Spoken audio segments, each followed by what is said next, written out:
Hello, this is Dr. Oviedo. Today we are going to look at the lung.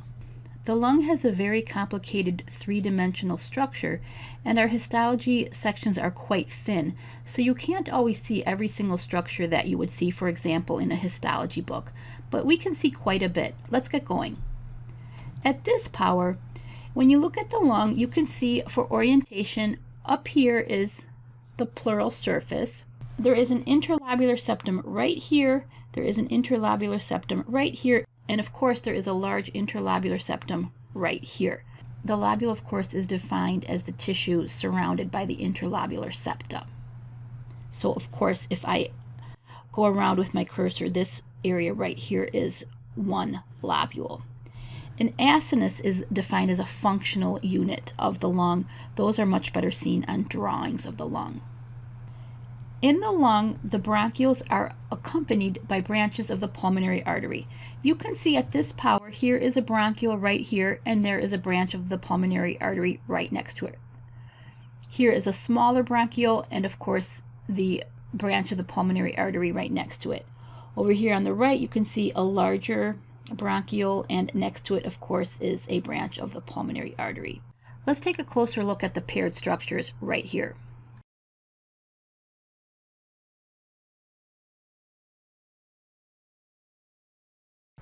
Here is our bronchiole.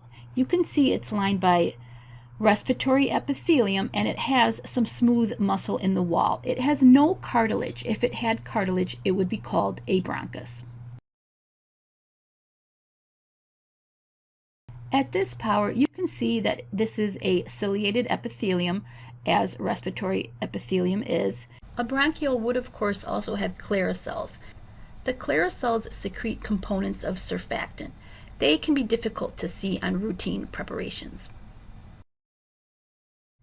This, of course, is the accompanying branch of the pulmonary artery. As the bronchiole continues to get smaller and smaller, it eventually turns into, of course, alveoli. Let's take a look at some alveoli. Alveoli generally have a honeycomb pattern when they are normal. This, of course, is a normal lung. Here in this area, you can see the honeycomb pattern pretty well. Let's take a look at higher power.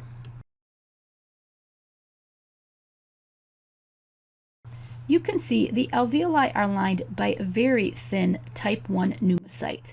You can barely see them. They are quite thin. There are also type 2 pneumocytes, but they are difficult to see in routine preparations.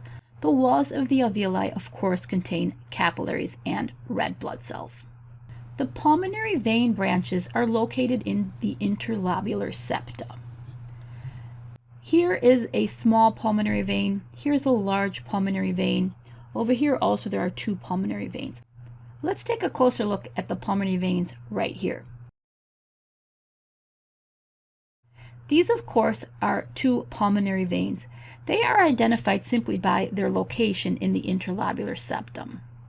Okay, the last cell type that we haven't looked at yet is the mesothelial cell. The mesothelial cell will, of course, be on the pleural surface. I want to take a closer look over here. This right here is a mesothelial cell. Mesothelial cells are difficult to see on routine preparations. Let's go ahead and take a look at a couple PowerPoint slides. This is a good drawing to review because it has structures that are difficult to see on the hematoxylin and eosin stained section. The acinus is defined as a respiratory bronchiole and the supplied alveolar ducts and sacs. The acinus is the functional unit of the lung. You can see on the drawing, you should be able to identify the bronchiole, terminal bronchiole, respiratory bronchiole, alveolar duct, alveoli, and alveolar pores. I included this drawing of the alveoli to remind you that the type 1 pneumocytes are very thin, and they are the cells that allow gas exchange. The type 2 pneumocytes secrete surfactant. You can see the capillaries are also labeled. The alveolar macrophages are there in the center of the picture. They are a normal component of the lungs. However, you normally don't see very many of them in a healthy lung.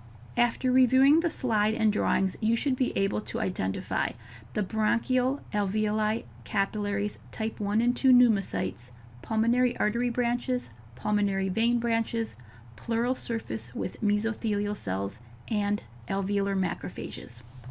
One more thing I want to include is the concept of the mucociliary elevator. You can see in the drawing on the left, the bronchus has ciliated cells and goblet cells. It produces the mucus layer.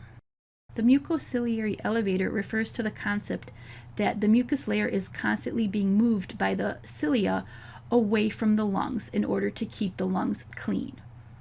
In the middle of the drawing, you can see the bronchiole, which has more cuboidal ciliated cells, and it also has Clara cells, which secrete some components of surfactant. On the right, you can see the alveolus with the very thin type 1 pneumocytes, and of course the type 2 pneumocyte, which has lamellar bodies and secretes surfactant. The capillaries are also labeled on the right. This is a high power of the bronchiole, which shows the respiratory epithelium composed of ciliated cells and Clara cells. The basement membrane is difficult to see, but it is labeled in the photograph. The bronchiole, of course, is lined by smooth muscle. Okay, that's it. Good luck studying the lung.